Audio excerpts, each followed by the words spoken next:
intentando lanzar, palmando con la intervención de Nano al final de ayer, que yo creo que tiene una parte importantísima de el actualizar, o poner en el momento actual la discusión o la reflexión que hizo. Yo diría, intentando hacer puntos polémicos. No hay que hacer planes, radicalmente, aunque nos lo encarguen. No planes.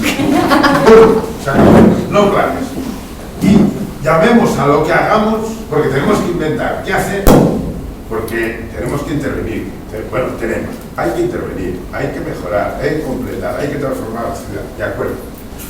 Pero eso, pues, de otra manera, en plan guerrillero.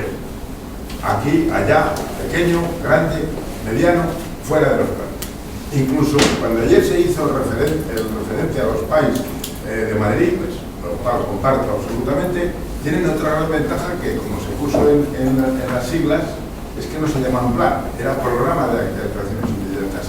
Obviemos llamar a las cosas que hagamos planes, para que no entren dentro del urbanismo burocratizado y estereotizado que en este momento contamos.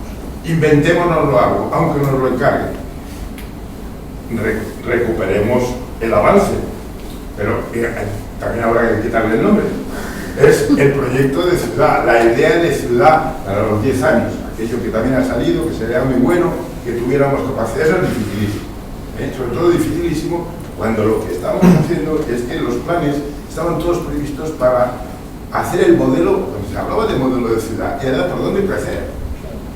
Y como no crecemos, ni queremos crecer, que luego en la propuesta que nos pedía el presidente del Consejo, que hay que hacer para todos los partidos. Ahora tengo una para hacer. Bueno, entonces, lo que hagamos sin llamarle plan, ¿con qué? ¿Y qué es lo que estamos llamados? Pues si nos dan vela a los nuevos dirigentes, a la nueva gente que está haciendo las cosas, si nos llaman dentro de los equipos de trabajo y dentro de esa participación ciudadana. Alguien ha definido ese papel de los mayores como el papel de puente generacional, que podemos prestar nuestra experiencia. Claro, ahí, si nos dejan y sin dar lecciones, porque en el momento que queramos dar lecciones nos dicen, chicos, ya tuvisteis vuestro momento, que nos lo están diciendo. Va. Entonces, ¿va a venir otra ola de burbuja? O sea, ¿a qué nos enfrentamos? O sea, sí, está claro que se está como larvando la nueva ola de burbuja. Bueno, yo diría que felizmente, porque es la única casi parte buena que tienen las nuevas condiciones, es que no va a ser posible. Pero es la única parte buena, porque como todo está jodido, pues no sé quién va a comprar las viviendas, ni siquiera hacer la ficción de comprarlas para luego revenderlas, porque tampoco yo creo que se va a empezar a ver que no hay quien las compre después. Por tanto, parece que vamos a tener que trabajar con otra escala, que los Titanics ya no van a salir de puerto, que los miles y miles de viviendas, de hacer algo que no sé ya ni cómo se llama, como 45.000 viviendas, como los cañaverales en Madrid, como unidad, pues, bueno, no sé, es que sale fuera de la mente, debería salir fuera de las mentes, pero parece que eso no va a ocurrir, por lo tanto a eso no parece que tengamos que enfrentar. ¿Qué es lo que está pasando? Ya se habla de que la vivienda nueva ya es el patito feo, que ya empezaba a subir el 1, no sé qué por ciento el valor del suelo después del 2007, pero la vivienda usada, bueno, ¿qué va a pasar? Está claro que los fondos buitres están comprando edificios. Ahora ya se apunta, el último cronista del ladrillo, el señor Pellicer, ya apunta que empiezan a comprar suelo, pero de más de 50 viviendas. Hombre, que sea una cosa un poquito más manejable que aquello de los miles, ¿no? Entonces, el gran reto, que se ha acabado la moneda, el maná de la nueva vivienda como pago de todo. ¿En qué se pagaba el nudo no sé qué? Tantas viviendas. ¿En qué se pagaba el cuartel tal? En tantas viviendas. Que oiga, que quiero ponerle flores, le usted la vivienda, más viviendas. Que quiero ponerle techo, más viviendas. Bueno, pues eso por una parte. que no es la única fuente de empleo. Ojo, y eso va a ser muy difícil de desmontar, porque lo que tenemos que hacer una labor pedagógica, no es majestático, hay que hacer, junto con la gente que tiene en este momento, si es que llega a tener alguna manejilla del cambio y del pequeñito poder político que tenga, tiene que hacer una labor. Por una parte, ante los inversores, que más vale el reducir el ciclo de inversión-recuperación. Que los monstruos de los Titanics, que son tan lentos y tiene esa gestión y tiene los 84.000 informes sectoriales de uno y del otro y del dos y del uno y del uno sub uno, es un absurdo, y que más vale que hagan de 50 en 50. Vale, eso será, posiblemente casi es más difícil más fácil de reconducir, aunque muy difícil. Y frente a ese, digamos, a ese frente, lo que yo creo que habría que tener capacidad propositiva de no solamente parar, sino de reconducir y proponer alternativas. Y en la medida de lo posible, alternativas desconcertantes y que descoloquen la rutina, que también evidentemente han entrado en los monstruos de los Titanics. Vale. Pero por otro lado, también hay que empezar a hacer una labor pedagógica, que la vivienda no es el maná, ni es la fórmula de conseguir empleo, cosa que está tan absolutamente acuñada, que cuando se habla de miles de viviendas y de lo que perdemos o dejamos de ganar con propuestas grandilocuentes, que aquí pueden ser de miles de viviendas, pero que en un municipio pequeño pueden ser 300, es decir, que aunque sea a escala distinta, como concepto puede ser semejante. Bueno, yo creo que en esa idea de cambio ecológico que subyacía debajo de la propuesta de Nuno, hay que transmitir que hay otra inversión posible, incluso absolutamente imprescindible, frente a la catástrofe del planeta, que además genera empleo. Eso, desgraciadamente, también lo repite Nuno, Nano y toda la gente de toda la idea ecológica de la rehabilitación y de la eficiencia energética. Desgraciadamente eso no ha cuajado, y él mismo lo reconocía, no ha cuajado en la sociedad, no es algo que ya esté sabido, o por lo menos integrado en el pensamiento más social, y por tanto será difícil. Pero es una labor fundamental. Es decir, que el empleo no depende solo de la nueva vivienda, porque si no será muy difícil el darle la vuelta.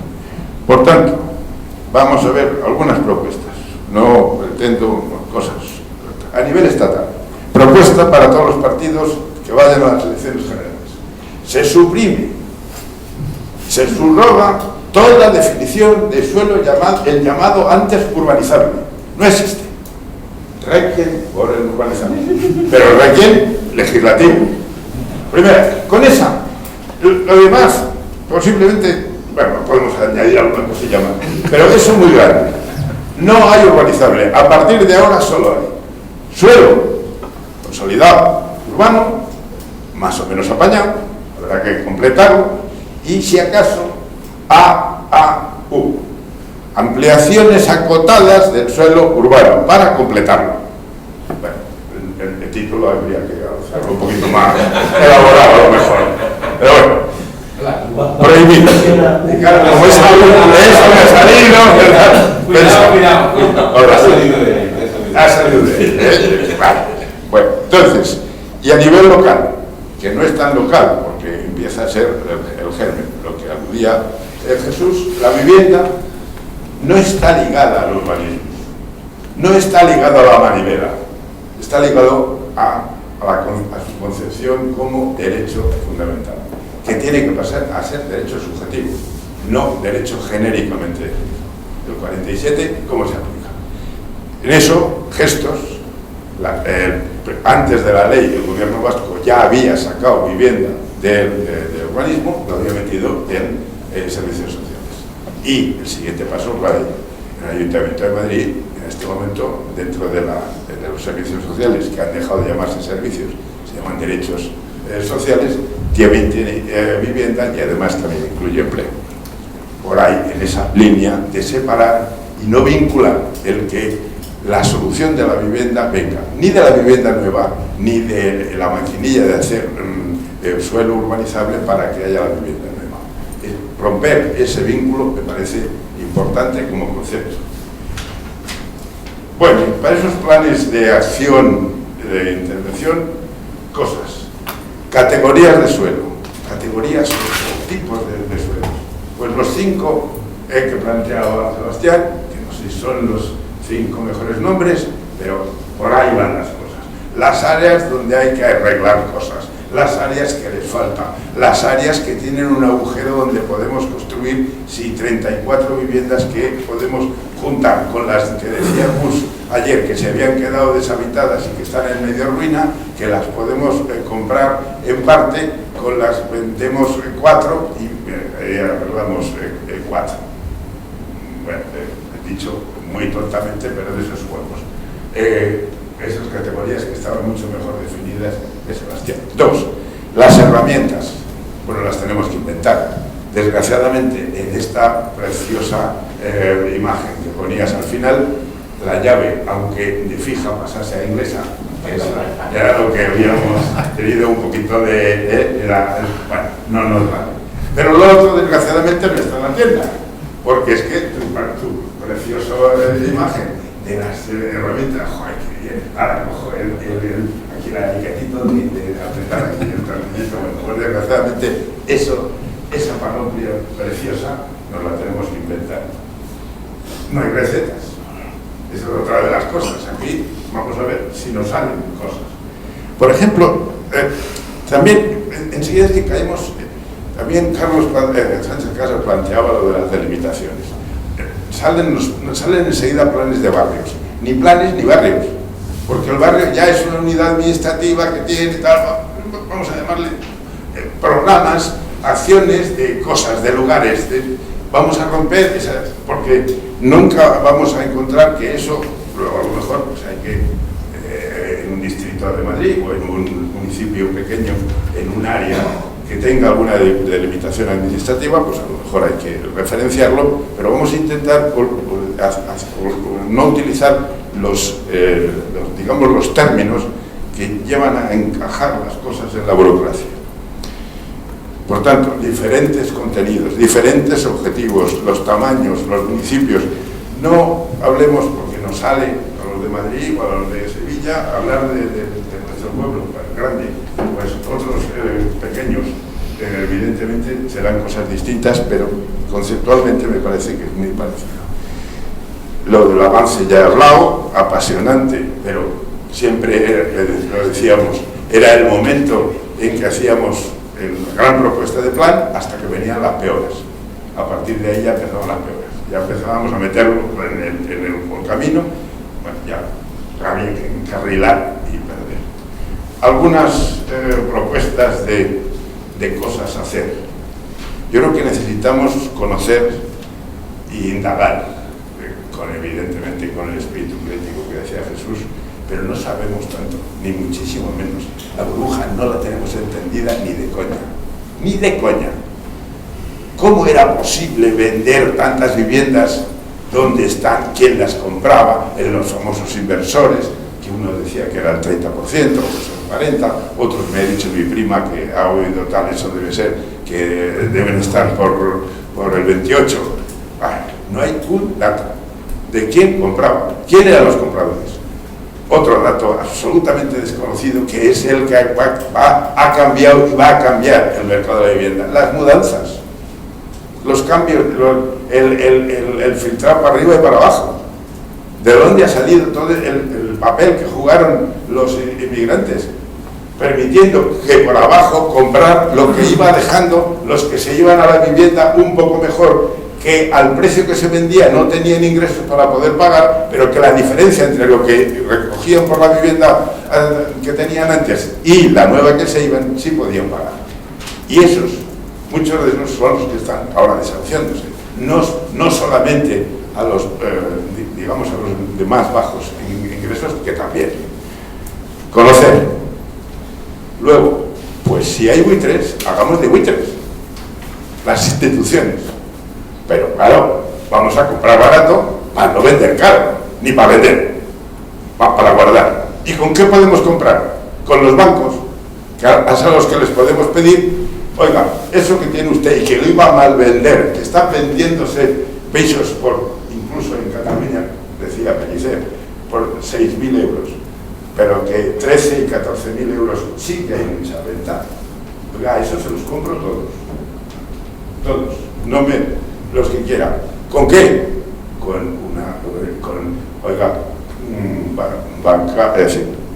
Los bancos.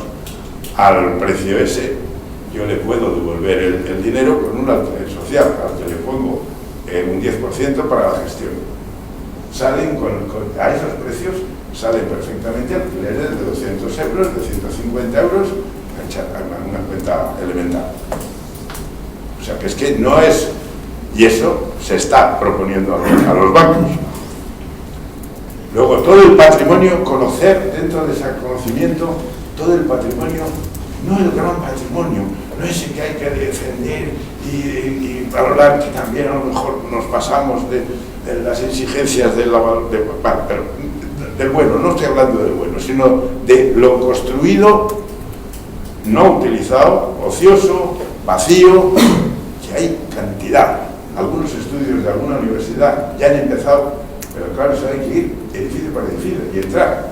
No vale con solamente, no vale la foto aérea, es que hay que ir al terreno y hacer inventario, pero inventario y de quién es y desde cuándo está vacío. Eso los ojeadores de gangas son los que están haciendo y están comprando edificios, algunos fantásticos y a lo mejor otros no tanto.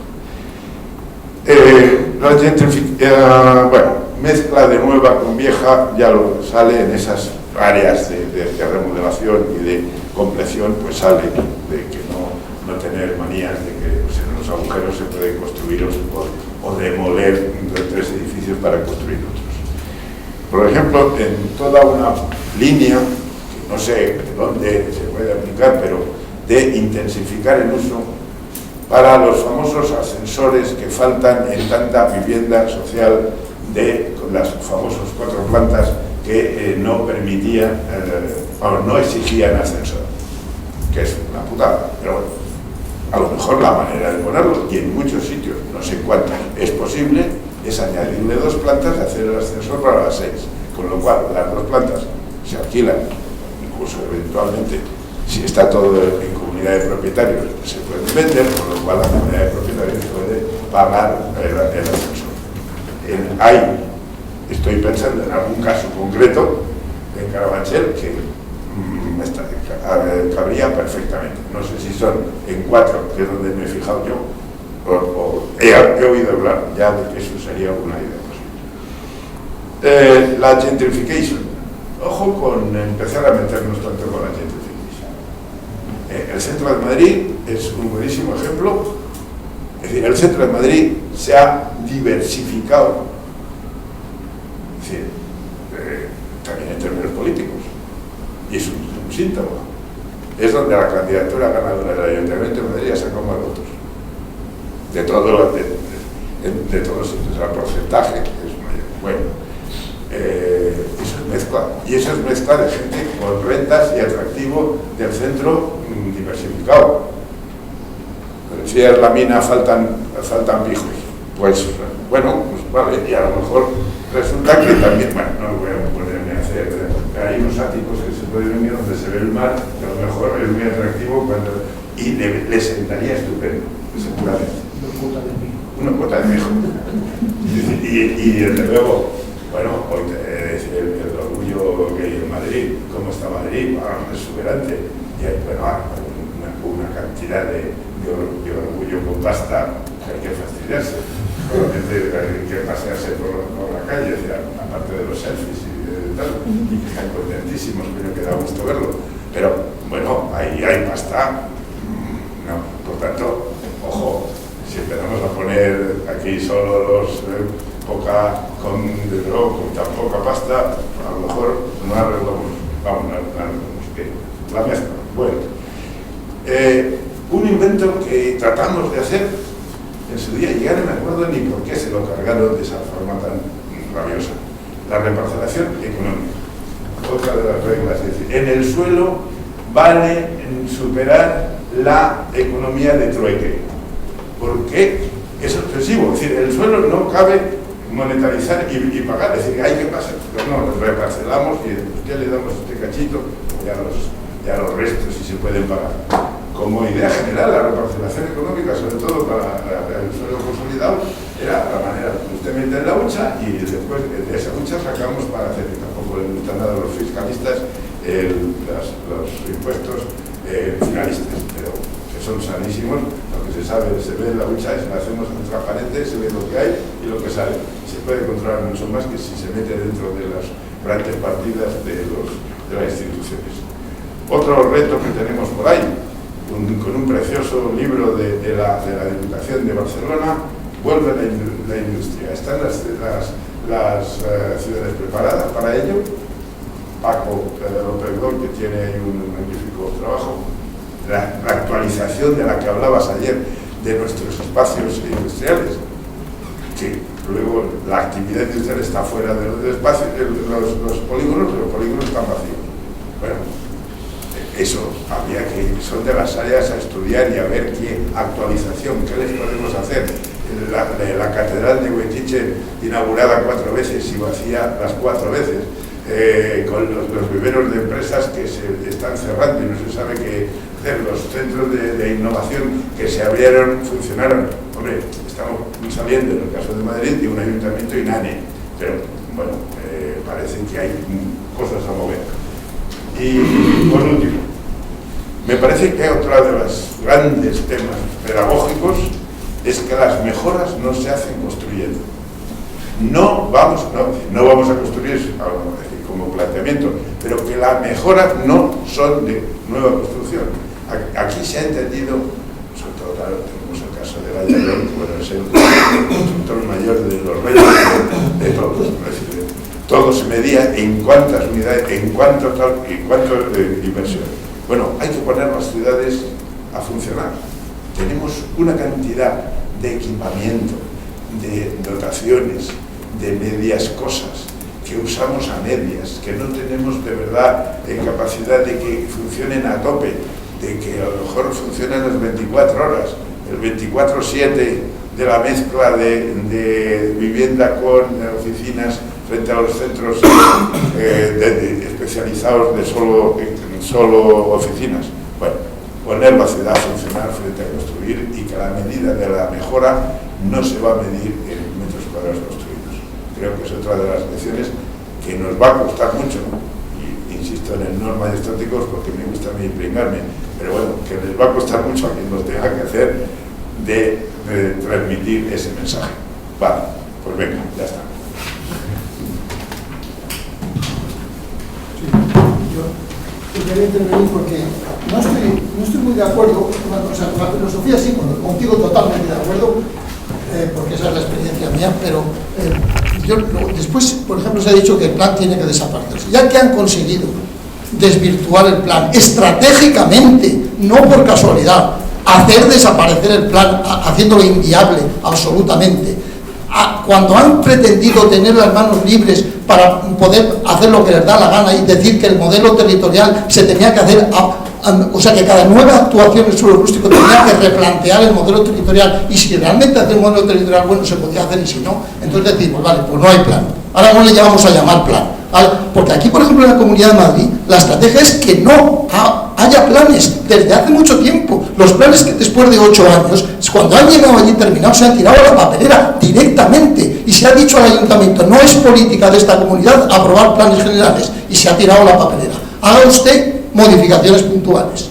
¿No? Modificaciones puntuales con la intención de que esas modificaciones puntuales pasaban o no pasaban según respondía a los intereses de los que en ese momento estaban en la comunidad. O sea que la cosa no es tan fácil. Yo no acepto tan claramente que todos lo hemos hecho así de mal. Se ha intentado utilizar los huecos, estudiándolos, consiguiendo viviendas, negociando con los propietarios. Eso se ha intentado hacer desde el año 70 para acá, se ha intentado hacer y no se ha podido hacer en muchos casos. Entonces no es solamente un problema que se nos ocurran ideas para hacerlo, sino también hay que analizar por qué no se ha podido hacer. O sea, ¿cuáles han sido las causas de que no se haya podido hacer? Porque, por ejemplo, toda la cantidad de informes que ya son horrorosos, o sea, que para unir dos parcelas, yo lo decía simplemente en una nueva, se tarda 3 años y hace falta un informe de telecomunicaciones, de minas y de no sé quién más para unir dos parcelas. Eso no es por casualidad, eso es porque se ha pretendido de tener las manos libres a no regular nada, ni han desaparecido las comisiones de urbanismo, por ejemplo, en esta comunidad, donde se ponían de acuerdo todos los sectores para dar un informe al final, sino que te dan 17 informes y el de ecología está loco por los cernica los primilla y entonces te dice que tienes que hacer unos nidos de no sé qué y el otro tal y al final absolutamente imposible después de 9 años. Yo lo que estoy haciendo ahora, que ya estoy preparando la jubilación, es rescindir todos los contratos que tenían, que llevaban 8 y 10 años y estamos en el avance. Vamos, si es que no existía, porque también hacer que el avance fuese todo es una estrategia, no es por casualidad, no es que se ha equivocado, es que pretendían que fuese realmente imposible hacerlo. Entonces, bueno, no son derrotables, no hacemos planes, pero cuando les llamemos actuaciones, pues harán lo mismo. Al cabo de un tiempo, si no hemos llegado al fondo de la cuestión, pues las actuaciones las volverán a tergiversar y será lo mismo. Hayamos hecho lo mismo porque no es un problema de palabras, no es un problema realmente de poder, de poder político y claro, de poder político y también de saber. Y yo insisto en que lo que decía ayer, que la situación actual es la contraria de la que teníamos nosotros. Y yo, por más que lo analizo, no creo que es cierto. O sea, cuando nosotros empezamos, llegamos a hacer bastantes cosas de todo, en los años primeros, de los 78, 80, tal, y lo que pasa es que luego los partidos políticos, la imagen es clarísima la que ha dicho, realmente no han asumido la forma de actuar que tenían que asumir para que lo que estuviéramos haciendo fuera. Ahora parece, tenemos la suerte de que es al revés, de que parece que los partidos políticos sí que están dispuestos a eso. Y lo que tenemos que hacer es lo otro, pero no a lo mejor reinventarlo, actualizarlo, pero oye, es verdad que la normativa del plan sí, el plan normativamente es un desastre, pero no es un desastre por casualidad, es un desastre porque han querido que sea un desastre, es una estrategia para que no se haya podido hacer. Es una estrategia para que no se haya podido hacer, porque cualquier innovación que no se hacía porque no quería que se hiciese. Por lo menos mi experiencia, después de haber hecho 50 o 60 planes generales, es esa. No se ha podido hacer. Y bueno, y ya en la Comunidad de Madrid, ya cuando ha recibido, ya acabo, cuando ha recibido a lo mejor en planes espaciales de esos que duraban 12 años y te estaban tachados en uno de los planes y llegabas a ti y digo, ¿quién ha tachado esto? Y dices, pues el director general dice, no, la presidenta. Es que Esperanza Aguirre tachaba las manzanas de un plan porque decía que no se parecían, que se parecían mucho al de Gas o al ensanche, que no tenían que parecer. Y Esperanza Aguirre dijo que tenía que haber 3 alturas. Porque no conocía al dueño. Pero es amigo mío. Claro, pero bien, o se ha negado a que se aprobara un plan, o sea que no es un problema no es tan fácil, porque es una cosa muy difícil y que realmente hay que tener un poder, el poder que no tuvimos, y hay que tenerlo porque si no lo tenemos, da igual, o sea, eso, y ya termino. Pero Carlos, solo en un segundo, es decir, es que hay un supuesto del que estamos hablando, que es que hay un cierto cambio político, un cierto, y que hay una actitud distinta. Por tanto, en esa actitud distinta, mañana, luego ya se verá si hay otros cambios, pero mañana hay que intentar salirse de que no entres en el laberinto en el que han intentado meternos. No le llamemos planes, hagamos actuaciones que no tengan... pues, bueno, sí, a ver si podemos. O sea, yo lo he descrito como actitud guerrillera, es decir, porque me parece que es el momento en el supuesto del cambio político. Yo no pude venir ayer, pero la reunión de hoy me parece un poco, pues, boca de gente de 60 y 70 años, pues lo que opinan los jóvenes, ¿no? De veinteañeros. Todo lo que habéis hecho en el 78, la transición, es un desastre, no vale para nada, hay que inventarlo todo nuevo.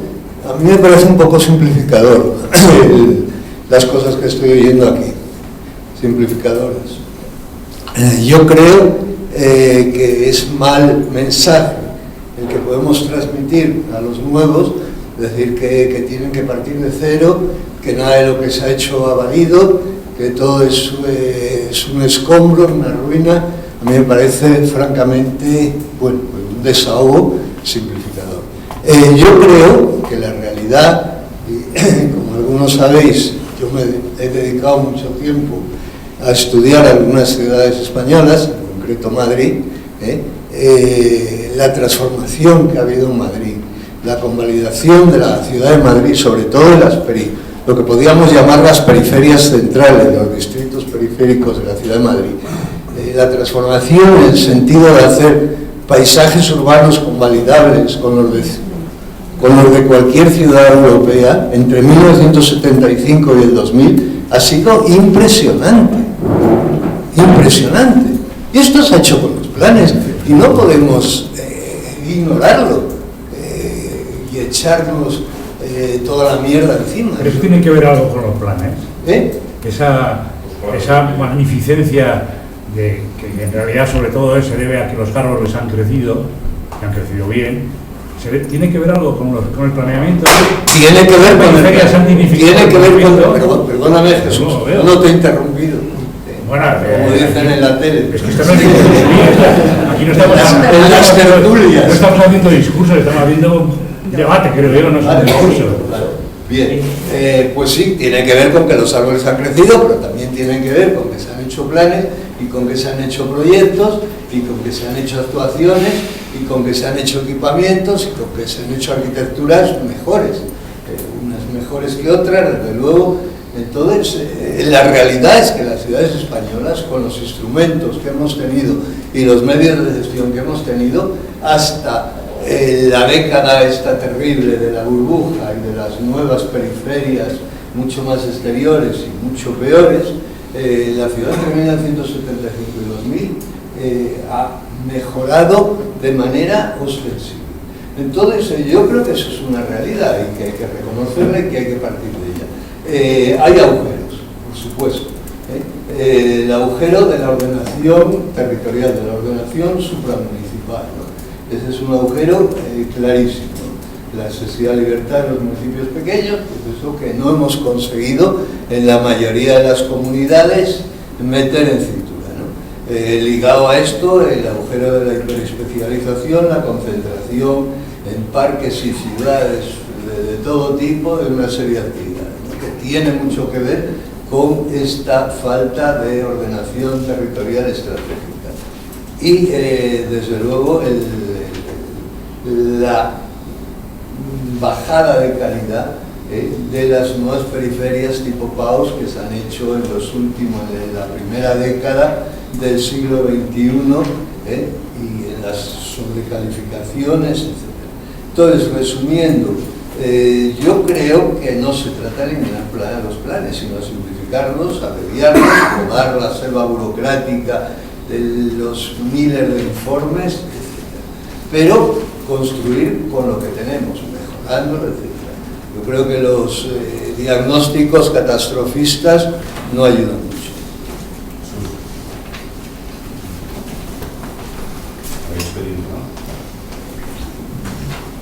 No, yo voy a hacer solo una acotación a una idea que ha expresado Carlos Sánchez, de la que no participo, ¿no? Parece desprenderse de su intervención que hay un designio, hay un centro del mal, un designio que es al que se debe que las cosas hayan sido como han sido. O sea, parece que se ha diseñado para que fueran los planes, no valieran, para no hacer planes. Yo creo que no. No digo que no haya poderes políticos que han influido, pero es que yo creo que el conjunto, por ejemplo, el cuerpo profesional ha contribuido muchísimo a todo eso. Esas leyes ridículas, tanto del suelo, como de medio ambiente, como del canal, como de la Confederación Hidrográfica, las han hecho profesionales. Las memorias de los planes, que son infectas, insisto, sea Canalejas, sea MAU, las han hecho profesionales, y profesionales afamados, vecinos nuestros ideológicamente. Pero hay una complicidad por activa o por pasiva que yo creo que hay que revisarla, porque si no, no hacemos nada. O sea, si somos víctimas de alguien, de los poderosos, de los malvados, etcétera, etcétera, pues yo creo que no hacemos nada.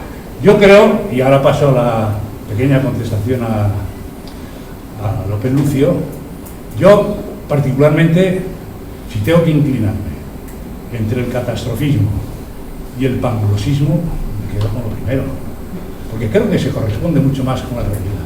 La realidad es un mundo bastante terrible en el que vivimos, y no el mejor de los mundos posibles, que decía Pangloss, pero para nada. Esas mejoras que tú ves, indudablemente que ha habido mejoras, claro, ¿cómo no? El centro ha mejorado, incluso contra el planeamiento, o sea, ya ni ajeno, sino contra. O sea, las mejoras muchas veces han hecho porque no se han hecho planes, y se han mejorado, claro que se han mejorado los barrios, claro que ha habido inversiones de todo este festín de inversión, claro que ha habido muchas cosas que son útiles. Es evidente que las periferias de los municipios de alrededor de Madrid, que son ciudades de 100.000 habitantes, no tienen nada que ver hoy con los años 80. ¿Se debe eso a la práctica del urbanismo que hemos hecho desde los planes? Yo creo que no. Yo he recibido un premio por una cosa por mi labor continuada en Fuenlabrada, y de verdad que creo que no es merecido. Al día de hoy no es merecido, no es por mi lado. Si eso está mal, bien o regular, tiene bastante poco que ver con lo que yo hice ahí. Sí, vale, por alusiones. Estáis hablando de los jóvenes, de las nuevas herramientas, del futuro del urbanismo. Vale, yo este viernes cumplí 31 años y llevo 2 años, 3, dedicándome a la profesión, inventándome nuevas maneras de ganarme la vida dignamente, y también tratando de analizar el pasado para no caer en los mismos errores. Me alegra que Jesús haya tendido ese puente, porque me parece muy importante, y creo que esto lo llevo remarcando desde hace tiempo. Como miembro más joven de la Junta del CDU, siempre me meto un poco, ¿no?, con los mayores, que también creo que es un papel que nos toca a los jóvenes, pero siempre he reivindicado, por una parte, la necesidad de toda esa experiencia de la gente que lleváis mucho tiempo trabajando en estas cosas y todo lo que tenéis que aportar. Afortunadamente he tenido la fortuna de poder trabajar con gente y seguir trabajando con gente que me aporta muchas cosas, a la cual yo también aporto, desde nuestra profesión, desde Paisaje Transversal, también aportamos. Dicho esto, me gustaría que reflexionaseis o os preguntaseis cuántos de vosotros os habéis acercado o habéis preguntado, habéis hablado sobre cómo la gente más joven estamos sobreviviendo y qué estamos haciendo en el urbanismo, y si tenéis un poco de idea de lo que estamos haciendo. Por nuestra parte, en Paisaje Transversal, como digo, llevamos 2 años como empresa y estamos teniendo un buen crecimiento, tenemos un salario, pagamos impuestos, estamos contratados de forma, o sea, pagando seguridad social, en fin, que nos puede ir bien. Mileuristas de momento, pero con unas buenas perspectivas. Tenemos la suerte de que, como no podemos hacer todo lo que hicisteis vosotros en el urbanismo, pues ahora tenemos que inventarnos nuestros propios encargos, nuestras propias maneras de hacer urbanismo, y muchas veces pues todo eso significa coger cosas de lo antiguo, replantearlas, reformularlas y trabajar sobre cosas que aquí se han planteado. Es decir, ¿qué pasa con los edificios públicos vacíos? 14.000 en desuso o en falta de, o a medio construir. 14.000, no estamos hablando de cualquier cosa. Bueno, pues ya se están planteando alternativas. ¿Qué pasa con los barrios en la regeneración de los barrios. Bueno, pues ya se están haciendo cosas. Yo sí que estoy de acuerdo que no descartaría el plan, le podemos llamar programa, Eduardo, pero creo que tenemos que planificar igual de otra manera. Es decir, la no planificación también nos lleva a la laissez-faire del mercado, ¿no? O sea, es decir, un poco. Creo que tenemos que tener otras estrategias. Igual tenemos que aprender del ámbito anglosajón, que tienen grandes estrategias y luego más planificación ad hoc según el tema, ¿no? Entonces, bueno, yo sí que agradezco esa tendida de mano, ¿no? Por nuestra parte, y alguna vez, además, Jesús y Eduardo Mangada, Ramón, con el que tenemos el gustazo de colaborar, y otra gente muy valiosa, como Rafa Mata, bueno, pues aprendemos mucho, pero también creemos que tenemos algo que aportar, y lo único que os pido, que si vais a hablar de los jóvenes, lo primero que deberíais hacer es enteraros qué están haciendo los jóvenes para intentar sobrevivir en este actual panorama, y bueno, y creo que se están haciendo cosas muy interesantes. Nada más. Sí, pues empalmo con esto desde un doble sentido. Yo ayer terminaba diciendo que todo vale si se avanza en la dirección correcta. Ayer se ponía, cuando se hablaba del informe Brundtland, el típico esquemita de que hay que conocer y analizar globalmente y actuar localmente, pero para actuar localmente lo primero que hay que tener claro son los objetivos. Es decir, qué se pretende, para quién, que es un aspecto fundamental, un aspecto diferenciador, y sobre todo la viabilidad de poder actuar.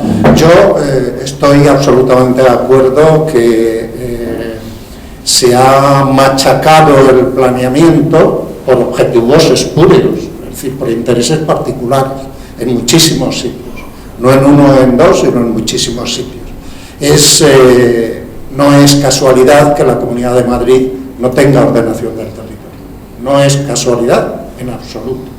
Ni es casualidad que la ordenación del territorio de la Comunidad Valenciana sea una ordenación del territorio que hace recomendaciones, pero no hace en absoluto reglamentaciones. No es casualidad. Son dos sitios donde los procesos de desordenación o de defensa de intereses particulares han sido más importantes, no solo, pero en esos dos espacios han sido muy importantes. Yo he tenido una vida muy paralela a la de Pepe Núñez, bueno, como director más ligado a una empresa y a la planificación de multinacionales. Y curiosamente las multinacionales planifican que ni os cuento. Una empresa de automóviles, desde que empieza a diseñar un prototipo hasta que ese prototipo está en el mercado, son entre 6 y 8 años. Y antes de emplear los millones que emplea en ese prototipo, hace unos planes de las narices que incluyen cómo venderlo, pero empieza 6, 8 años antes. No se diferencia mucho el planeamiento urbanístico. Y hay planes. Los fondos... No, me refiero al plazo en que inicias hasta que terminas. El producto es radicalmente distinto, claro. No tiene... El coche es para el beneficio privado y el urbanismo se supone que es para el... El coche se puede planificar y del concejal urbanismo. Sí, dos cosas más para terminar deprisa. Primero, los fondos buitre os aseguro que no vienen a España porque están preocupados porque hay mucho paro y a ver si lo resuelven. Os prometo que ese no es su objetivo. Y también suele haber un error. Se piensa que la especulación está ligada a la generación de nuevas viviendas. Son dos cosas que no tienen por qué tener nada que ver. Porque el mercado de la vivienda no es el de las patatas, mejor dicho, el mercado de los edificios no es el de las patatas. Y un edificio o un solar en la Gran Vía o en la Castellana es un monopolio. En las áreas centrales y periféricas más cercanas son oligopolios. Y solamente si te alejas mucho de la ciudad y puedes hablar de un cierto tipo de mercado. No tiene nada que ver La especulación y la generación de procesos especulativos, bueno, sí tiene que ver porque la onda termina llegando, pero las cosas van por otro lado. Y si vienen y están invirtiendo grandes cantidades, y si ese proceso ya se ha producido, no es por casualidad. Para terminar, repito lo de ayer, creo que hay que planificar, es decir, no hacer ordenación del territorio y hacerla bien, creo que es el mayor error que se ha cometido. La Unión Europea, y he participado representando al gobierno español y luego representando a la academia en muchas reuniones sobre ciudades y sobre planificación territorial, está cada vez más preocupada por lo que pasa en nuestras ciudades, sobre todo por lo que pasa por primera vez en el periodo 2014-2020 hay fondos específicos para la intervención en ciudades dentro de los FEDER. Está muy preocupada por lo que pasa en las ciudades. Sí hay directrices ligadas a lo que contaba ayer Fernando de cómo conseguir desmaterialización y descarbonización de nuestras ciudades, cómo incidir en una movilidad sostenible, etcétera, etcétera. No me voy a enrollar más. Y sería imperdonable que abandonáramos el planeamiento, no ese planeamiento normativo, sino el planeamiento capaz de defender los intereses generales de los ciudadanos, o que olvidáramos y dejáramos la intervención directa en barrio o el planteamiento de soluciones alternativas. Hay que optar por todo y aplicar todo. Un segundo, una pregunta. El Fondo Mitre ha estado comprando 1.860 viviendas teóricamente sociales del Ayuntamiento de Madrid. No está comprando la Castellana, está comprando algo más fuera de la Castellana. Y es una actuación vergonzosa de nuestro querido... Bueno, pero propiedad de un fondo que algún día me dijo, eso de Mitre les podéis vosotros, los fondos se dedican a eso, a comprar barato y vender caro. Estoy bien, eso está bien. Vale. Estamos de acuerdo. Sí, bueno, yo quería, por si habían pasado un poco desapercibidas, hacer referencia a algunas cosas de los ponentes, o como se diga. Una, respecto al problema de Eduardo Leira sobre el problema, digamos, financiero. Creo que hay un auténtico pánico financiero ahora mismo desde el punto de vista de las administraciones nuevas o de las administraciones progresistas y hasta de la mente colectiva, digamos, de la ciudadanía. Resulta que los que nos convencieron en otros momentos de gastar y endeudarnos de manera alucinógena, hoy nos han convencido de que no hay dinero por ningún lado y de que no se puede hacer nada y que los pobres ayuntamientos están sumidos en la miseria.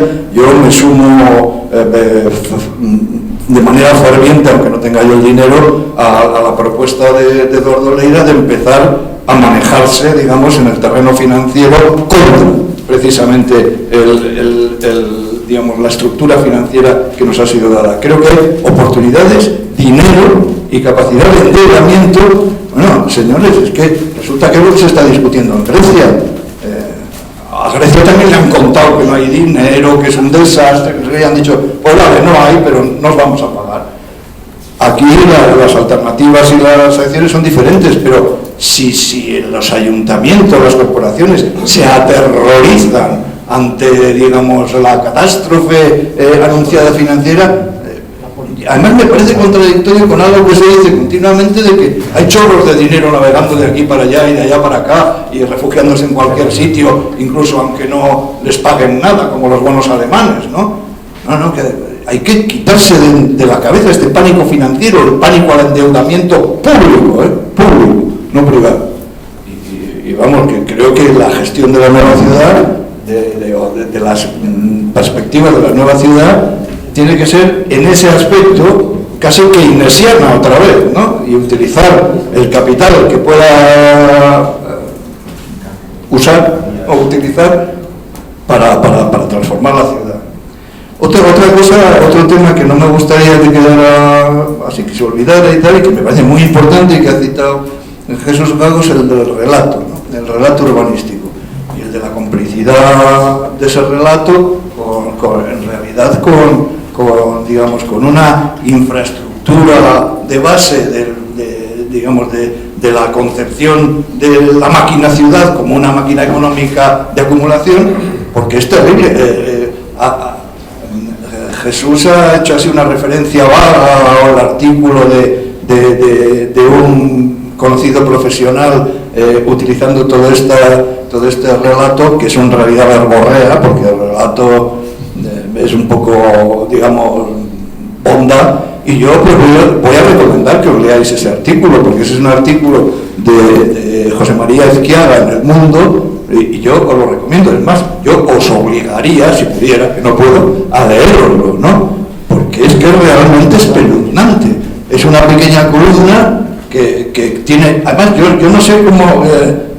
una de las cosas que no puedo entender es que creo que ocurre con ese artículo es que los únicos que entienden de qué va, o sea, o qué objetivo tienen, son los urbanistas, porque esto lo un ciudadano no se entera de nada, afortunadamente. Luego, la tarea propagandística de José María Ezquiaga en ese artículo, yo no sé a quién narices va dirigida. Pero por favor, leer, sacar, digamos, de una pequeña columna, que no sé qué me dirá, sacar la terminología, término, y por favor, me hacéis el favor de mandarme una explicación del artículo, ¿no? De qué significan esos conceptos que él utiliza. Esto es importantísimo.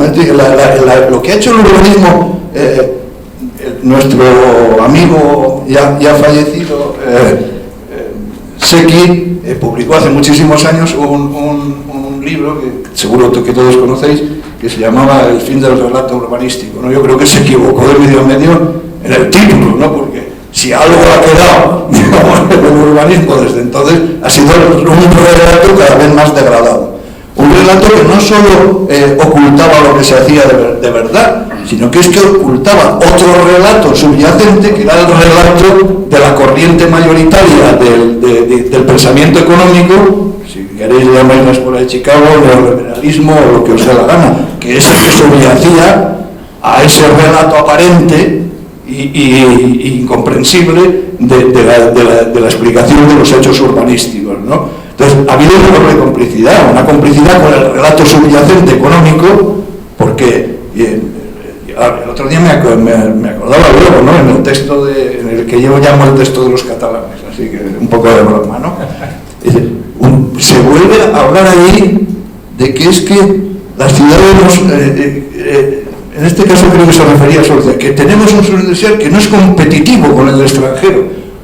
O sea, todavía seguimos con los relatos, y yo me acuerdo de que esta historia de las ciudades competitivas y que las ciudades que tanto éxito ha tenido, por cierto, en Barcelona, el relato digo, llevamos hablando de esto un montón de años, ¿no?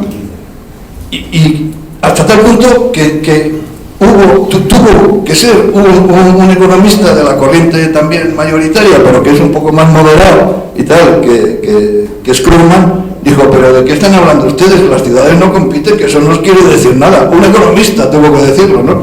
Se compiten las empresas, señores. Lo único que compite en una economía de mercado y que debe competir en una economía de mercado son las empresas. Única y exclusivamente. Todo lo demás es un cuento chino que sirve para crear historias. Entonces, a mí esto del lenguaje me parece muy importante, porque, entre otras cosas, el lenguaje, digamos, anterior empieza a ser sustituido por otros lenguajes que son igual de ficticios. O sea, y en esto también tienen parte de culpa los jóvenes, con perdón. O sea, se está creando, digamos, otra verborrea alternativa, que es también verborrea y que parece que porque proceda de los movimientos sociales o de no sé qué, pues no, tiene otro contenido, ¿no? Uno de ellos es el uso de temas, digamos, muy maltratados, como es, y eso me refiero a la intervención de Eduardo, es el de la gentrificación, ¿no? Yo creo que eso está tratado de una manera totalmente ideológica y vacua, ¿no? Y otro es el de la especulación. Yo, según lo oigo aquí, yo ya no sé lo que es la especulación. ¿Por qué? Porque realmente la especulación es otra palabra que recubre todo y que permite que no se sepa nada de lo que hay debajo, ¿no? Y luego una última cosa ya graciosa, que porque se ha hablado mucho de los valores y tal, y me he acordado que el filósofo alemán ya fallecido hace tiempo, Gunther Anders, el que escribió ese magnífico libro que es La obsolescencia del hombre, tiene un pequeño articulito que creo que es de finales de los 50 y que tiene que ver con lo que habéis estado diciendo, en el cual defendía que todas las profesiones, y cuando hablaba de profesiones hablaba hasta de los obreros, que también tienen profesión, debían realizar un juramento hipocrático, que el juramento hipocrático debía extenderse a todas las profesiones y que todas las profesiones debieran jurar unos principios profesionales, que mira qué cosa tan cutre, ¿no? Y que todos, y es otro artículo que recomiendo, es un artículo fantástico, creo que está está en alemán, claro, y creo que solo hay una traducción en italiano, pero es muy cortito y es una maravilla. El próximo, el carnet por puntos. El carnet por puntos. Ayer el Jordi Ludevit daba un poco en el clavón en la pregunta, decir, a ver qué me diréis que les puede explicar a los partidos políticos que tenemos que cambiar. Yo creo que el reto que tenemos hoy precisamente es este. Y la solución evidentemente no la tengo, pero seguramente algunas cosas hay que cambiarlas y cambiarlas profundamente. Yo quiero leer un hilo sobre el tema de la gestión. Es decir, en el momento en el que con la construcción del Estado de las Autonomías, una legislación que se llamaba Ley de Suelo y Ordenación Urbana, ¡pam!, lo dividimos en dos partes, ¿no? La Ley de Suelo se quedó para el Estado y la ordenación urbana se quedó para las autonomías, hicimos un pollo increíble. ¿Por qué? Porque en el proceso de planificación, gestión y ejecución, la planificación es autonómica, la gestión depende del Estado, porque es el Estado quien decide los derechos y deberes de la propiedad del suelo y la ejecución vuelve a la autonomía. Entonces, una de las dificultades que tenemos en Cataluña en estos momentos para construir un nuevo texto legislativo es que entramos en territorios que no son nuestros. ¿Por qué desde el año 75 el aprovechamiento urbanístico es para propietario? Única y exclusivamente. Y tendrá que hacer un porcentaje de cesión de un 10, un 20%. ¿Por qué? Esto solo pasa en España. No hay ningún otro país de Europa donde aquello que reparte la administración pública vaya a parar directamente al propietario. Vimos ayer que hay, si tenemos que poner la mirada sobre el suelo urbano, hay operaciones, las operaciones de especial atención, las operaciones de educación, las operaciones de centralidad significativa, que estas única y exclusivamente pueden llegar a ser de iniciativa pública. Yo no me veo capital privado trabajando en barrios desfavorecidos, no me lo veo, no me veo, ni le toca al capital privado hacer las grandes operaciones de transformación de ciudad. Cuando el planificador decide, aquí vamos a hacer esto, aquí vamos a hacer aquello, los aprovechamientos, ¡pum!, van directamente para la propiedad del suelo. Hay unos señores que tenían un 0,6 y ahora ponemos un 2 de edificabilidad. ¿Este 2 de quién es? Del propietario. ¿Y por qué? Porque en el año 75 establecimos unos sistemas que decimos cooperación, competición y expropiación. Aquí nadie se atreve a expropiar, En Francia, la expropiación forma parte del día a día. Estamos haciendo una operación de crecimiento. Territorios competitivos, claro, territorios competitivos. En Francia todas las operaciones de extensión se hacen según ZAC, Zone d'Aménagement Concerté. ¿Quién es el promotor? La administración pública. ¿Cuál es el precio de adquisición de suelo? La última operación que estamos haciendo, 17,85 euros por metro cuadrado paga la administración. Y el señor contento, no se puede generar. A partir de aquí, cuando hay concentración de propiedad, a partir de aquí, cuando hay unicidad, concentración parcelaria en manos de la administración, estamos sacando una operación residencial con precios de repercusión vivienda libre de 350 euros metro cuadrado y con precios para protegida 170 euros metro cuadrado. Es mucho más fácil. Aquí esto es absolutamente imposible. Cuando hablamos de territorios competitivos, Barcelona en un momento determinado quiere ser el parque aeroespacial y competir con Toulouse. Los terrenos que ofrece el Incasol son 800 euros metro cuadrado, porque los ha tenido que comprar, los ha tenido que urbanizar. Los territorios que ofrece Toulouse son de 200 euros metro cuadrado. ¿Dónde se va a ir el bus? Pues se va por Toulouse, seguro, por un problema cierto también de oferta de posibilidades de producto. Yo creo que hay una parte sustancial que no hemos podido tocar, que tiene que ver con la gestión de los derechos de la propiedad del suelo, en unir el artículo 33.2 de la Constitución con el 47 para conseguir dar un paso adelante. Es decir, esto nos ha funcionado durante 30 años, hemos pegado un patacazo increíble, estamos en las cenizas, vamos a renacer, pero vamos a intentar, yo creo, reestructurar un poco estos derechos de la propiedad. Ayer estaba escrito en la pantalla, estaba escrito. Bueno, yo me sumo Y están casi... los papeles, vamos. Porque iba a hablar un paréntesis, pero me sirve de tu discurso porque veo que es fundamental, pues se definen de nuevo los derechos de la propiedad del suelo, esto va a ser difícil, pero por entrar en la intervención de Carlos o de Ramón, de que efectivamente no se puede descalificar todo lo hecho, nos hemos referido un poco a la etapa más escandalosa que ha sido esta década religiosa, pero yo creo que mezclamos muchas veces el concepto economicista del plan y tal, lo que ha provocado de la pura corrupción. El otro día comentábamos de medio en forma, medio en serio en Barcelona, que el urbanismo se ha convertido en una de las ramas más importantes de la criminología, ¿no? Y que pues el tanto por ciento de delegados de urbanismo metidos en la cárcel no era escaso, y a mí me dicen mis amigos que soy un churra, que está 6 años de delegado de urbanismo y no estoy ni preimputado, que yo qué coño he hecho. O sea, ¿qué quiere decir? Yo creo que eso es corregible, ¿no? Lo de la corrupción parece que vivimos un momento donde ya el personal se va a tentar la ropa de estos años que hemos pasado, donde algunos, que tampoco aquí se puede generalizar, algunos han sido muy corruptos. Yo soy de la tesis siempre que la mayoría es honrada, y por definición, y si la gente roba mucho, porque roban poco. Si robaran todos no había dinero. Es decir, que cuando alguien se lleva mucho dinero, que no se lo lleva a nadie más que él, y que por tanto los corruptos son pocos pero muy corruptos, y que bueno, esta es la que han armado, ¿no? De la intervención de John quería decirle, claro, los que estamos en contacto con la universidad tenemos la ventaja de estar en contacto con los preprofesionales, pero te diré qué hacen las nuevas generaciones. Cuando uno está en el tribunal de carrera, la única pregunta que corre entre los chavales que presentan el tribunal de carrera es: ¿tú dónde te vas? No hay otra, sino que terminan y dicen: oye, ¿tú dónde te vas? Bueno, cuando yo terminé la carrera, luego no nos preguntábamos uno a otro: ¿tú dónde te vas? Quedas aquí. Porque ¿qué hacen los nuevos? Irse. O, si son ya listos y preparados, que naturalmente son listos y preparados, trabajar para afuera desde aquí, los que lo logran. Es decir, hacen proyectos, planes y tal, que son todos internacionales, pero están hechos en nuestro país, ¿vale? Pero desde luego, tajo aquí no hay, y como no hay, pues no hacen nada aquí. Hablando ahí no. Bueno, mucho. Estoy hablando tajo promocional, ¿no? Es decir, promociones enteras. Antes no teníamos un número, eso sí que es igual que ahora, pero teníamos tajo. Mucho más. Ahora no hay ni tajo, ¿no? Yo también tengo un hijo metido en urbanismo y es experto en todas esas cosas nuevas que yo no controlo, pero todas esas tecnologías nuevas de información dinámica y de cuánto y tal, de planificación, más perviven los principios, que menos más que perviven los principios, ¿no? Pero quisiera hacer una cuestión más, porque creo que hay que trasladarla, que es la cuestión de cómo ha quedado en nuestra profesión el urbanismo en la universidad.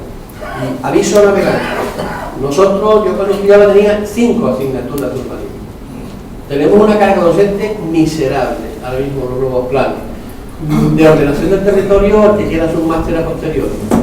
Pretender que la profesión de arquitecto va a seguir siendo el que parte el bacalao en urbanismo, cuando la carga docente de urbanismo es más fuerte ahora mismo en geografía, en economía, en no sé cuánto que nosotros, me parece que las futuras generaciones, naturalmente tú te puedes formar postprofesional, acabas la carrera y empiezas a aprender, por supuesto, pero que conste que en nuestros planes de estudio hay una carga mínima del conocimiento de lo urbano, de la realidad, de la planificación, y eso hace que el escenario futuro, el recrío, pues no sé lo que va a ser. Segunda cuestión, en la universidad, por lo menos en la de Sevilla, y por lo que sé de Madrid igual y tal, hace 8 años que no entra un nuevo profesor. Y se van amortizando todos los que se jubilan. Entonces, una institución como la universidad, sin recrío, sin nadie haciendo tesis, sin abajo, está muerta, ¿eh? Entonces, como no hay plaza, la intención del gobierno parece que desaparezca el cuerpo de profesores, un funcionario de universidad que sea sustituido como los americanos. Todavía hablaremos si es como los americanos o no, por señores que yo contrato, dan una clase y después los descontrato cuando me da la gana. Pues si no hay reflujo nuevo y los chavales nuevos no tienen oportunidades para hacer tesis, para investigar y para meterse porque no salen plazas, y encima la carga docente es exigua, yo creo que hay que hacer una llamada de atención. Bueno, y los que entran, o sea, como también está todo formado para perpetuar ciertas dinámicas también muy jerárquicas en la academia, o sea que si queremos podemos abrir ese melón también, así es, que aquí también habría mucha tela que cortar. fin, cuando será un seminario sobre estaría bien. Y no recuerdo aquella tira cómica de Borges, que iba entonces hablando, le decía uno, ¿sabes que Perico está en la cárcel? Y dice, ¿por qué? Por urbanismo. Por urbanismo. Bueno, yo quería, yo ayer no pude venir, pues sentí mucho porque estaba muy interesado, pero hoy estoy interesadísimo en lo que veo y me gustaría decir 3 ideas y antes posicionarme en algo que se ha estado aquí debatiéndose. Primero, yo creo que tenemos que ser muy fríos en nuestra reflexión, no demasiado emocionales. Yo no creo que haya que elegir entre, como planteaba Jesús, entre catastrofismo y pangrosismo. Esto es como elegir entre Joselito y Belmonte, entre el Madrid y Barcelona. Es decir, esto es un vicio del país. Yo soy partidario del entreverado del jamón de jabugo. Es decir, la mixtura es lo interesante. Y es donde aparecen nuevas oportunidades culturales y de conocimiento. Entonces, no creo que ese sea un buen planteamiento. Tampoco me parece que la traducción de si los urbanistas de nuestra generación hemos sido héroes o canallas, o villanos, ¿no? Pues no, ha habido de todo. Y ha habido de todo en cada uno de nosotros, seguramente. No separemos aquí los héroes y aquí los villanos, sino que a veces hemos villaneado, seguramente todos, me atrevo a decir, unos más y otros menos. Y a veces hemos sido héroes y nos hemos batido el cobre en contra de la corriente mayoritaria, ¿no? Por tanto, yo no sería partidario de un planteamiento adanista. Ese es un riesgo que tenemos políticamente ahora mismo y profesionalmente no debemos empujar a ese adanismo, es decir, no partamos de cero. Partimos de muchas cosas. De eso nos enseñan sobre todo los científicos. Los científicos no hacen más que acumular. Se distinguen por 2 cosas que nosotros no solemos hacer bien. Una es aprender a medir las cosas, es decir, a buscar los datos y medirlos. De ahí sale el conocimiento. Y segundo, que es un conocimiento acumulativo. Nadie dice, no, yo, como esto es de la generación anterior, voy a empezar de nuevo. Eso no nos lo podemos permitir, amigos míos, no nos lo podemos permitir. Y luego el tema de la nostalgia, de la juventud perdida. Yo recuerdo que cuando acabamos la carrera hemos vivido cuatro crisis cíclicas de 10 años, menos la tercera, las que a mí me ha tocado, que era la del euro, que casi no se notó y que fue la que provocó la burbuja al final. Pero yo salí de la carrera una mano delante y otra detrás y nos inventamos lo que pudimos, decimos cooperativas para trabajar nosotros, nos dábamos nosotros trabajo nosotros mismos, en fin. Que yo en ese sentido, salvo lo de irse fuera, que yo como mucho me fui a Huelva, no me fui a Chicago ni a Alemania, pues siempre es muy parecido. Pues a mí me parece que tampoco esta juventud es tan diferente que la experiencia que nosotros vivimos. Por tanto, ojo también con ese movimiento pendular nostálgico. Bueno, ya paso a 3 ideas que quiero dejar sobre la reunión. Una, creo que hay ahora mismo una oportunidad de poner piedras serias en la maquinaria de la lógica del mercado en la ciudad, en este momento. Precisamente por la burbuja que explotó y por la situación de debilidad de ese mercado. ¿Cuál es la lógica del mercado? Pues algunos rasgos esenciales es la segregación espacial de uso y la segregación social. ¿Por qué? Porque el mercado lo que busca son productos definidos y por tanto tiene que segregar, no hace ciudad, que vuelvo a la imagen del entreverado y de la mezcla de uso y de la mezcla de rentas y la mezcla social, sino que le interesa, por facilidad del negocio, el segregar y hacer una ciudad que es un patchwork, que es la anticidad, ¿no? Por eso asistimos a plantas ciudad de la justicia, ciudad industrial, parque de oficinas y luego los parques residenciales que son por rentas. En Sudamérica, de luego, son niveles A, B, C, D, ya directamente. No, aquí se construye nivel C. Eso ya es el extremo, ¿no? Que a mí me ha llamado la atención cuando lo conocí. Esa es una característica, pero otra característica es que como realmente esta industria inmobiliaria no es una industria inmadura, porque no es una industria que ha sido capaz de construir BMWs cuando la capacidad del mercado de comprar SEAT y se ha quedado con los BMWs en la mano, quiere decir que no es una industria madura como tal. Entonces, esta gente necesita, el mercado necesita desarrollo nuevo. Rehuye como de la peste de intervenir en la ciudad consolidada, en la ciudad existente. ¿Por qué? Y ese es un rasgo que podemos aprovechar y que debemos aprovechar ahora. Es decir, la ciudad existente es mucho más el software que el hardware. Es decir, la ciudad existente está llena de gente. Hay flujos, hay actividades, hay usuarios. Y es muy complicado de gestionar para un inversor. Entonces, los rehuyen, no les interesa, salvo que haya una operación canalejas o un pelotazo, vamos, en un solar. Pero eso no es intervenir en la ciudad, eso es especular en la ciudad. Intervenir en la ciudad existente solo se puede contemplar desde la lógica de lo público. La lógica del mercado, de momento, no podemos contar con ella, porque no cuadra con sus expectativas, ¿no? Respecto a si planificación sí o planificación no, vuelvo a lo primero que dije, creo que no hay que hacer un movimiento pendular, creo que hay que planificar, pero hay que preguntarse qué clase de planificación. Efectivamente, la planificación de la ordenación del territorio, la territorial, es muy importante y hay grandes carencias. La clave para mí de arco de todo lo que estamos hablando lo ha planteado hace un momento Sebastián, es decir, mientras haya apropiación de la renta del suelo por el propietario, habrá especulación y se impedirá la planificación efectiva.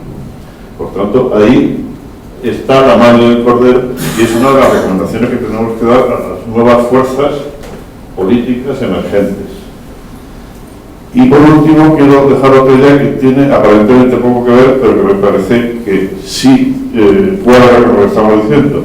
Cuando hablamos de la ciudad y del metabolismo de las ciudades, hay un elemento que yo he estudiado colateralmente con el trabajo de Bertrand, que es el tema energético. Y ahora estamos en una guerra energética aquí con el oligopolio de las eléctricas, que prohíben hasta autoabastecerse del sol. ¿Por qué? Porque tienen miedo a que si hay una generación distribuida de energía van a perder entre un 20 y un 30% de cuota de mercado en los próximos 20 años, si se regulara como está regulada en Alemania, por ejemplo, en Holanda. Entonces, esa idea traducida a nivel o a escala de ciudad pequeña, de pueblo grande, población, número de población, el crear parques de generación distribuida de energía y de gestión de residuos, eso puede ser una fuente de ingresos local y generar oportunidades económicas para las ciudades. Yo creo que ese elemento yo lo dejo sobre la mesa porque yo creo que es una lucha que hay que emprender. Y es una lucha que se puede ganar porque está tan cargada de lógica y de razón que, bueno, pues el mercado de la energía es un mercado parecido, es decir, los agentes son en gran parte, están vinculados a los agentes inmobiliarios a través de la banca y están jugando a lo mismo, es decir, a retener el control de ese mercado. Nada más, gracias.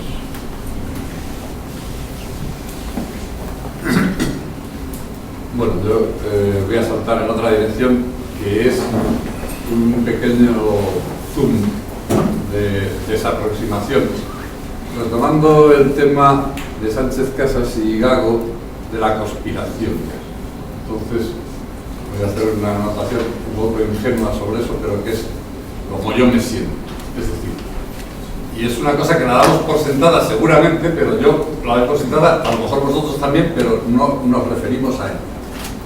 Yo me siento inmerso en un infierno burocrático, es decir, Los defectos que le estamos encontrando al urbanismo práctico que hacemos o podemos hacer están, o sea, el urbanismo está vetado por la enorme carga burocrática que se le ha ido poniendo. Pero no el urbanismo solo, toda la vida económica, social y política de este país está sumida en la burocracia. Para mí la burocracia es el cáncer de este país. Y además, no conozco ningún país en el mundo, y conozco bastantes, con este grado de complicación burocrática. Entonces la burocracia es una conspiración intencionada. Yo creo que es una situación social. Es decir, que hay algunos emergentes ahora que le llaman, yo creo que con muy buen criterio, casta. Es decir, este es un país, se supone que desde Felipe II le atribuyen la culpa de empezar con el juego, pero donde efectivamente la aristocracia, llámese como se quiera, ha gobernado, legislado, invertido, cambiado, pintado a su gusto, y hay una separación tajante de niveles. Entonces, eso en nuestro mundo ahora desarrollado, moderno y complejo, el que exista esa burocracia complicadísima en este país y nadie le haya puesto el menor inconveniente en 40 años que llevamos de supuesta regeneración nacional, es porque detrás de eso no es que haya una conspiración concreta, sino una situación social estabilizada de predominio de los ilustrados, letrados, pudientes, etcétera, sobre, digamos, el resto del país. Hay un bloqueo de la posible emergencia de cosas por parte de una tapadera que está puesta encima. Entonces, o sea, realmente yo creo que debemos pasar a ser conscientes de que está pasando eso. Y hay una cosa que me brinda alguna esperanza, si es que es verdad, que es lo que decía Nano ayer, de que se ha producido la ruptura del pacto. Eso es lo que yo clamo al cielo, y creo que es posible que sea verdad dentro de lo que está ocurriendo ahora en política. Es decir, ¿será verdad que se ha roto el pacto? Efectivamente, incluso expresamente hay ese relato: casta contra gente. Bien, si es verdad que se ha roto ese pacto, entonces vamos a poder hablar en la próxima reunión que hagamos de otro marco técnico y de gestión y de configuración y de planeamiento de nuestro pequeño terreno, y los demás también. Es decir, hay un pacto hasta ahora opresivo al que nadie ha metido mano, no desde antes de Franco, o sea, desde en la historia moderna de este país. Y si ahora mismo conseguimos romper, poner en crisis ese pacto tácito, pues es cuando realmente tendremos posibilidad de seguir hablando con algún resultado, lo que digamos, o sea, que pueda llegar a ser algo. Pues propongo, para coger fuerzas para romper este pacto,